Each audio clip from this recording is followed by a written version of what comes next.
テレビの仕事にいろんな意味で疲弊して、実は井上さんが辞めた理由とも重なる部分がある。マジですか。なんかもうなんかうるせえ、なんかしょうもねえ局のプロデューサーとかに何か言われてもの作るんだったらもう自分でやりたいわみたいなのがあって、はい、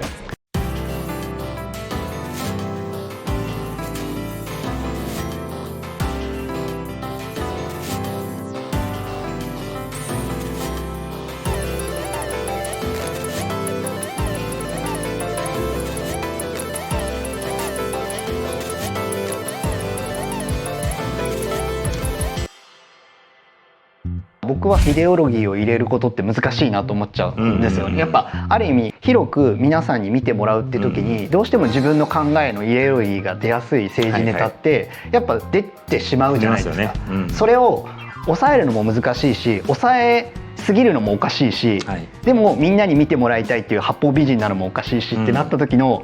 僕自身今実は立花隆さんを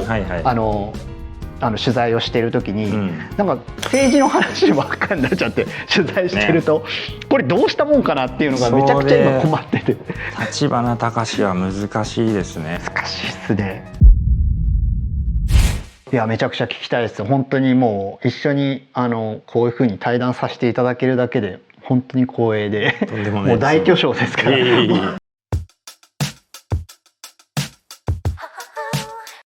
や本当に今日はありがとう。いえとんでもないです。こんなこと言ってあれなんですけど、いやなんかすごい僕の何個か作っていた作品も見ていただいたと、拝見しました。すごいなんか普通に感想を聞きたいなと思って。いや面白かったですよ。拝見したものの中で言うと、香港の話ですね。ただ自由が欲しいという作品と、それからその第2弾ですか。第2弾。僕と自由と国安法とっていう作品ですよね。これも最初はね顔出しできないカメラマンの方がいらして、あの方とはどうやって知り合われたんですか。あれネタ元を言うと結局コロナでなかなか香港の取材ができなくなっちゃったんで、ちょうどコロナ前から取材してたんですけど、でコロナで行けなくなった時に、僕たちと同じふうに取材している若者がいるっていうのをコーディネーターの方から教えてもらって、そこで Zoom でつながって面接じゃないですけどした時にこれ面白いと思って、でそこからほぼ1週間に1回ぐらいずっと定例の会議やりながら、今週はこれを取ってこようこれ取ってこようっていうのをなんかこうやっていくうちに早4年ぐらい経ってたっていう。そうなんですね。じゃあずっとリモートで会議をされてて、でお名前薫さんね。薫さんが撮ってくる映像を送ってもらって、それをまとめていくっていう作業をなさってたっていう。そうなんですね。すごいだから最初は学生だったんで、そういう意味じゃカメラなんて分かんないじゃないですか。本当細かいことまで言うと入るところからカメラ回してねとか、なんかもう分かんなかったらもうずっと劣行してきゃいいから、ストロークがないとね、ストロークがないとできるところから話し始めたりして、だからもうカメラも教えながら何の取材をした方がいいのかとか、彼がどう思ってんのかっていうのも含めながら、最初はそういうなんかこう僕たちの手となり足となるところを取材し教えていきながら、だんだん彼のパーソナルが強くなってって、もう最後の方は本当に彼が取材したいことを聞いて、それ面白いって言って、じゃあこうしようっつって彼をずっとなんですか自由にしてった素材を僕たちが料理するみたいな形にはなる。なのでその薫さんが撮った香港のドキュメンタリーでもあり、なおかつ薫さんという方の人物ドキュメンタリーにもなってるっていうか、そこがね面白いなと思ったし、で東京にいらして薫さんが第2弾ですか。で第1弾では顔が出てないんだけれども、第2弾で顔が出てて、で再会初めてなんですよ。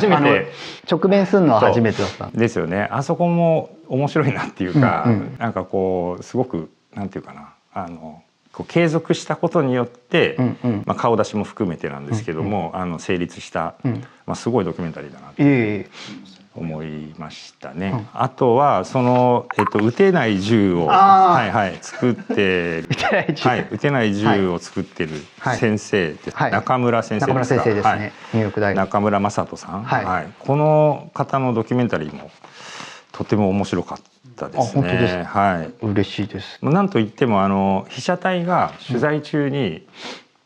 考えが揺れるというか、そうですね。その瞬間が撮れてるじゃないですか。そうだからこれがその予定調和にないドキュメンタリーの面白さであり、その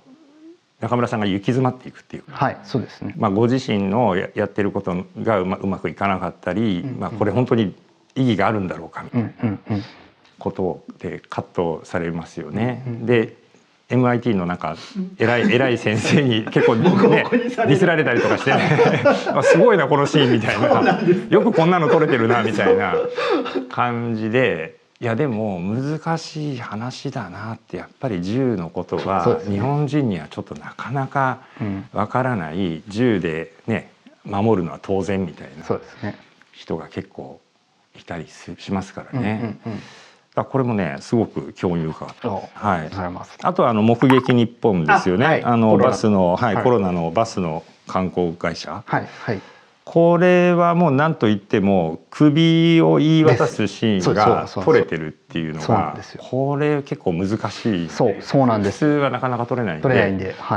ある種その井上さんの被写体とのこう関係の結び方っていうか。ありがとうございます。で仮に撮れたとしても使うことの難しさもあるじゃないですか。あります。だからそこですよね。だからそれを両立するというか、ある種の信頼関係がなければできないけれども、なおかつ世に出す以上はある種の批評精神みたいなものもないといけないので、これは結構迷われただろうなって思いながら見てました。ありがとうございます。すごいなんかちょっと見ていただいただけでほぼ全て僕の意図をすごい組んでいただいて、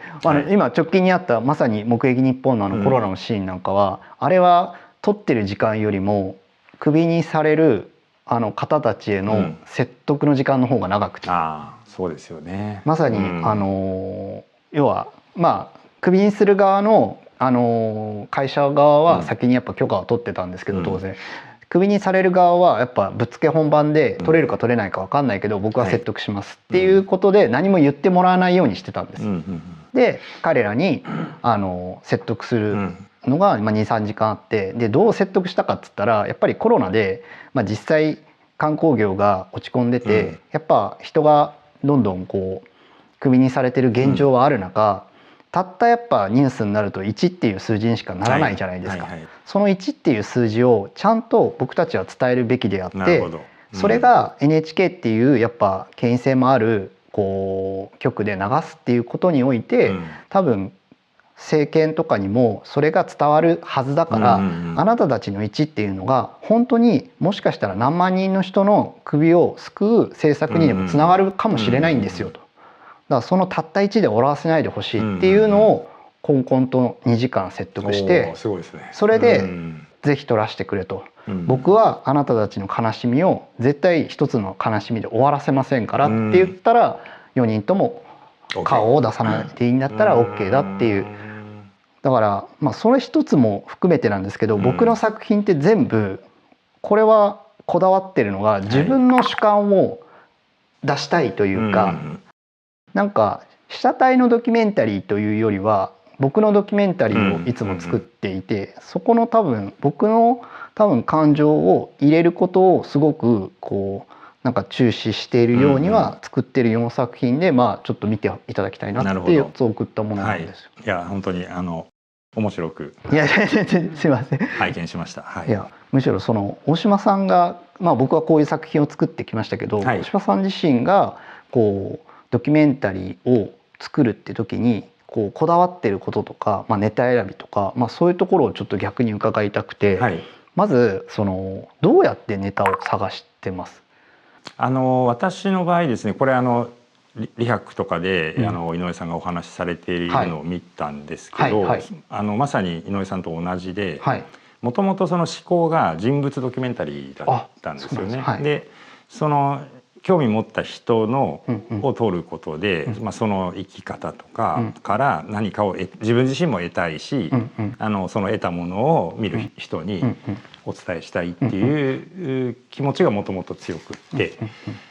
だからそうですね、人に興味があるっていうところですかね。ただその興味がある人のキャラクターとかジャンルとかはやっぱ年齢とともに変わってくる部分もあって、若い頃よりと今ではまた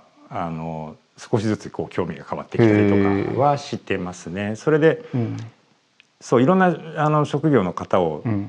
取ってたんですよね。で、例えば具体的な番組で言うと「情熱大陸」とか多かったんですけど、でもある程度年齢がいって、たまたま政治の映画ですね、小川淳也さんっていう人を撮影した「なぜ君は総理大臣になれないのか」っていう作品があって、それでなんかなんていうかな、私のこう、評価というかいろんなことがもういただけたっていうか、そういうこともあって、なんとなく政治とか社会のジャンルに目が向くようにさらに強まっていって、ニーズもあるっていう。そうですよね。で今度はまたちょっとその人物ドキュメンタリーから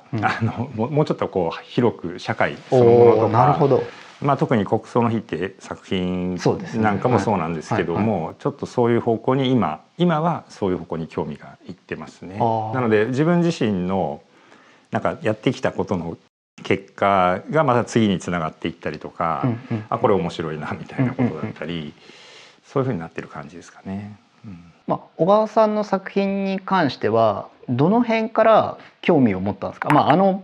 映画に関しては最初から持ってるっていう体で入ってるじゃないですか。あれは本当にどの辺から小川淳也をこう興味を持ち始めてこのまま取材し続けようみたいに。それで言うともう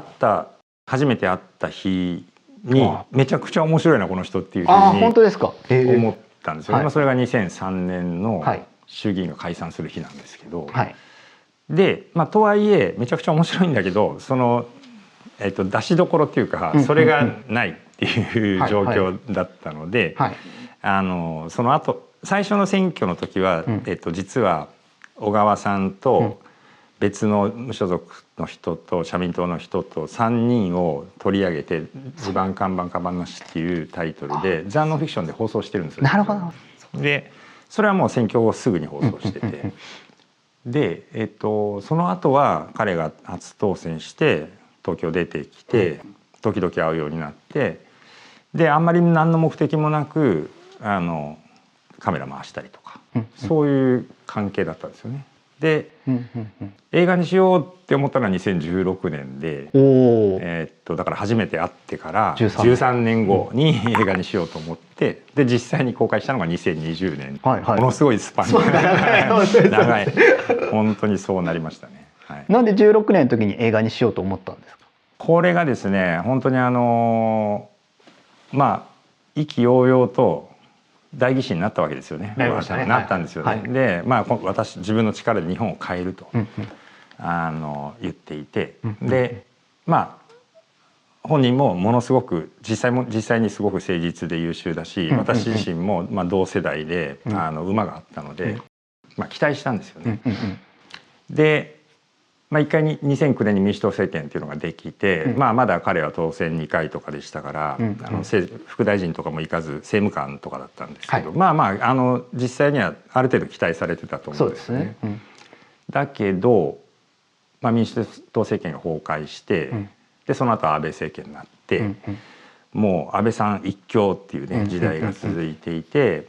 もうなんか民主党は、当時は民進党っていう名前になってたんですけど、全然ダメで、で彼も全然出世できないんですよ。でなんか初めて会った時に、やるからにはトップを目指すと、つまり総理大臣を目指すっていうことを言ってたんだけど、全然ダメそうじゃんみたいななんでみたいな、全然ダメそうじゃんみたいな、いつあの言葉を実現してくれんだっていうそういう思いですよね。で本当に40代半ば2016年で45だったのかな。5ですかね。で40代半ばから50代前半中盤ぐらいまでにトップに立つと。それが一番理想であると言ってたんですよね。だからもう全然ダメだねみたいなそうそうそう、それもあってで、しかも私は安倍政権っていう政権は本当にひどいと思ってたので、この状態一体何なんだっていうかそれも解き明かしたいっていうこともありましたね。この人とか、今の野党のダメというか、支持を得られていない、少なくとも支持を得られてない理由とか、そういうことを、小川さんの取材を通じて、知りたいっていうか、そういう思いが強かったですね。ちょっと2つ伺いたくて、まず小川さんで映画作りたいと思ったのが、ある意味ダメじゃんって思った瞬間がやっぱその人の小川さんの魅力に変わったってことなんですかね。どうですか。いや、なんていうかな、彼自体が人間として、なんていうかな、変節したとかおかしくなったとかいうダメではないんですよ。そっちではなくてですね、本当にうまくいってないっていうか、それをね知りたかったですね。期待してた部分もあったので、だから、でなんでこんなにこうぼやいてばっかりなんだみたいな感じがあってですね。で年に2回ぐらいこれも不思議なご縁なんですけど、小川さんと私と政治ジャーナリストの田崎史郎さんとフジテレビのプロデューサーの方と、あと小川さんの秘書の方2人と集まって飲み会っていうのをやってて、その16年の時にもやった時にもう田崎さんも安倍政権に近いからもう余裕しゃくしゃくなんですよ。それでねちょっとお酒が入っちゃって詳細の内容を覚えてないんですけど、田崎さんと私が口論みたいになって、でもうなんていうかな、すごい向こうは余裕しゃくしゃくだから勝者だから。安倍政権を批判する人はね感情的になるのが、ね、良くないんだよねとかって言ってまた最後にムッキーみたいな感じでもうなんだよみたいな、でも確かに言われてみるとそうかもなみたいな、それ僕もちょっと感情的になってたりとかして、それは結構大きかったですね。でもそこのなんていうんですかね、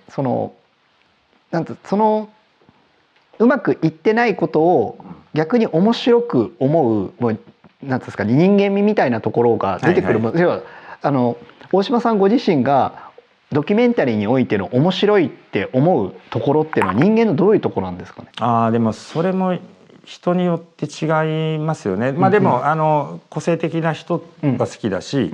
あとやっぱり自分のやりたいこととか、実現したいことに突き進んでる人の目は気にせずにというタイプは好きですね。で小川さんに関して言うと、真面目で、中央官庁出身でもあるし、真面目なんだけどどこかちょっと真面目すぎて滑稽みたいな、人間ってそういうとこあるありますね。っていうところもあったので、そこはちょっとした欠落というかも感じてたんですよね。そこは面白みがあるっていうのは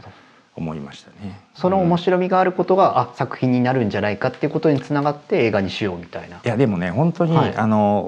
川さんに関して言うともう何にも称賛とかなかったんですよね。本当になくて、でそれこそプロデューサーやってくれた前田亜紀っていううちの熱源のスタッフですけど、彼女なんかもそんな映画誰が見るんですかってそうなんです。最初に面白い相談したらそう言ってましたし、僕自身もトピックがあったら小川さんの話を聞きに行くっていう程度の取材頻度ぐらいでしたから、映像版のなんていうんですかね、オーラルヒストリーというか、そういうイメージのドキュメンタリーを想像して、いつ終わっていいかも分からなかったし、始めたはいいんだけどだからせいぜい高松と東京のミニシアター2館ぐらいで公開できたらいいかなみたいな、最初はそうだったんです。感じでしたね。でただ2017年その始めてから1年ぐらい経って、2017年に希望の党騒動っていうのがあって、彼がそれに彼だけじゃないんですけど、あの時の民進党の代議士は候補者はみんな振り回されたんですけど、でいろいろドキュメンタリー的に見応えのあるシーンがたくさん撮れていて、これはうまく着地すれば、面白い作品にはなるかなとはちょっとは思いましたね。ただヒットするとかは全く思わなかったですね。いやだから今質問の裏を返しますと、驚いたのが2016年っておっしゃってたのがびっくりして、普通2017年の希望の党騒動のところだったら、ドキュメンタリー作ってる身としたらこれ作品になるわって思うと思うんですよ。でも大島さんはその手前からなんとなく感じ取っていて、でさらに希望の党騒動がこう時代に即していったから、やっぱそこの感性っていうのがなんかヒントがあるんじゃないかってちょこっと思って。でも本当運が良かっただけだと思いますけどね。運が良かったのと、やり始めちゃうなんていうんでしょう、勘みたいな。ですよね。はい。何なのかな。だと思いますけどね。だって、正直16年の時のまでのあれだったら普通このまま終わっちゃうのかなって確かに思う。その前田さんのように誰が見るんですかっていうのはすごくわかるのに、いやそこでゴーしてしまう勘っていうものが多分多くのクリエイターが学びたいその勘なんだと思うんですよね。でも結構いろんな条件というかその。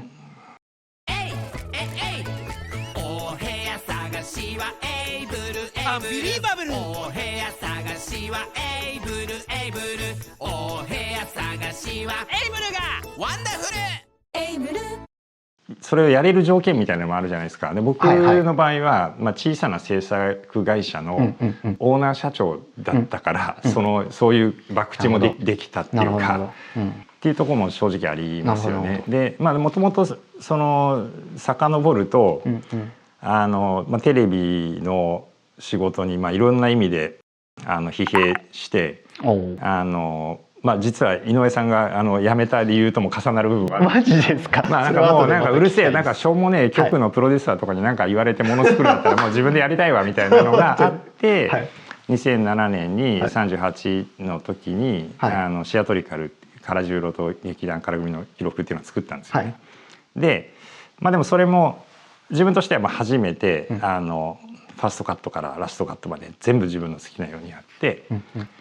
演出面では思いっきりバットを振ったんですけどしたし見た人の評判も良かったんだけど経済的にはリクープできなかった。ですごくなんていうかなお金のダメージを負ったんですよね。でもだけどテレビも好きなんだけどまたこういうチャレンジもしたいというのがすごくあって、でフリーのディレクターでしたから、なかなか難しいから、その制作会社やって、ある程度経済的な基盤を作ってふさわしい企画があれば映画にチャレンジしたいっていうのはもうその熱源を始めた時からあったんですよね。だからそういう条件を整えてはいたので、そんなめちゃくちゃ儲かってる会社とかではなかったですけど、そこそこスタッフも十数人で一応テレビとかやって、配信動画とかもやって、それなりになんていうかな資金もプールできるような状況とかもあったので、だから小川さんの映画だけはちょっと社長の道楽っぽいところも正直あったと思うんですけど正直あったと思うんだけどやろうとそういうことですよね。いやちょっと他の話も本当は聞きたいのをちょっと後に置いといて、あと2つ目に気になったのが、やっぱ政治的な、やっぱそういうイデオロギー的なところを、なかなか作品にするのって僕難しいかなと思うんですよね。で今おっしゃってた中でやっぱ安倍政権すごい嫌いだっていうところをやっぱご自身の考えとしてある中でそれもある意味の作品の中に投影されてる部分もあるじゃないですか。その辺ってどういうふうにお考えがあるのかなと思いまして、要は自分のイデオロギー的なところをある種のプロパガンダみたいになっちゃいがちじゃないですか。っていうのを抑えてんのか結構前面に出しちゃってもいいと思ってるのか作品において。これは難しいですね。少なくともテレビではなかなか難しいですよね。そうですよね。で私が自主映画でやってる分にはまあいいんじゃないかなっていうのは思ってて、ただそのなんていうかな、良いか悪いかという問題と、その演出としてそれを出す方が良いか出さない方が良いかっていうのはありますよね。またちょっと別の種類の話というか。そうですね。だから私は自分が思ってるよりは出してないつもりっていうか、本当に思ってるよりは出してないつもりなんですけど、まあでも隠すのも変だしなっていうか、確かにそういうスタンスですかね。いやすごく、多分そんなに出てないとも僕も思ったんですけど、じゃあなぜ出さないことが正しいと思ったんですか、演出として。出さないことが正しいと思ったことはなんだろうな、やっぱりね、このまあ正直に言うと私は誰が見てもリベラルというか左派系だと思うんですよ。だけど自分のその属しているはずのリベラル系の弱点もすごく感じてて、でその言葉が届きにくいっていうか、届いてない現状みたいなことをすごく思う時があるんですよね。なるほど。だから例えば映画なんかでも、特にドキュメンタリー映画だとそういう社会問題に意識の高い方々が見に来て、でそうだこれが問題だって言って帰ってくみたいなそういうループみたいなのがちょっとあったりとかして、でもそれは大事なことを言われてる場合も多いんですけども、もうちょっとフラットに見てもらって、まず面白いって言ってもらいたいっていうのがあるんですよね。でそのためにあんまりこちらの主張を出しすぎるともしかするとマイナスになるから、まずは面白くどの立場の人にも見てもらうっていうことを優先したいかなっていう感じです。確かにそれはものすごい分かる感じはするんですよ。っていうのが僕は進みすぎちゃって、さっき申し上げたイデオロギーを入れることって難しいなと思っちゃうんですよね。やっぱある意味広く皆さんに見てもらうっていう時に、どうしても自分の考えのイデオロギーが出やすい政治ネタってやっぱ出てしまうじゃないですか。それを抑えるのも難しいし、抑えすぎるのもおかしいし、でもみんなに見てもらいたいっていう八方美人なのもおかしいしってなった時の、ある意味あの作品って絶妙なラインを言ってて、他にもいけてるから、僕自身今実は立花隆さんを取材をしている時に、なんか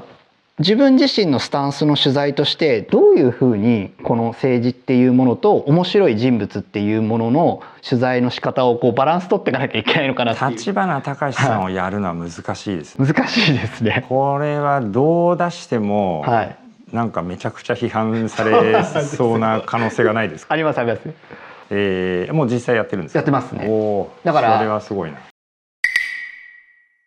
NHK を辞めた立花隆を NHK を辞めたディレクターが追うっていうのはストーリーラインとしても面白いし、そもそも立花隆自体がなぜあんなに人を魅了させて批判の嵐にあるのかっていう、あの人の人物を僕はすごく気になっていて、で立花さんにも取材の当日に言ったんですけど、僕は立花さんのプロパガンダとか政治については一切触れたくないんです。あなたの人間性とか人間自体には興味あるけど政治の利用はされたくないから、そこに対しては僕はやりませんって言ったんですけど、言ったはいいけど政治の話ばっかりになっちゃって取材してると、これどうしたもんかなっていうのがめちゃくちゃ今困ってて。立花隆は難しいですね。そうか。すごい利用はされたくないんですけど、なんか利用されちゃってんのかなっていう、なんかこうイニシアチブの取り合いがめちゃくちゃ難しいんです。それ出しどころっていうのはどこに？全く同じですね。小川さんの時とどこに出すかもわからないし、最悪 YouTube で自分でチャンネル作ってっていう風にはやりますっていうのは言ってあるんですけど、本人も別にそれは承諾してて。なるほどね。なかなかそれは難しいですね。そうなんです。悩ましい。どうやったら、別にね、批判をね恐れすぎる必要は全くないと思うんですけど。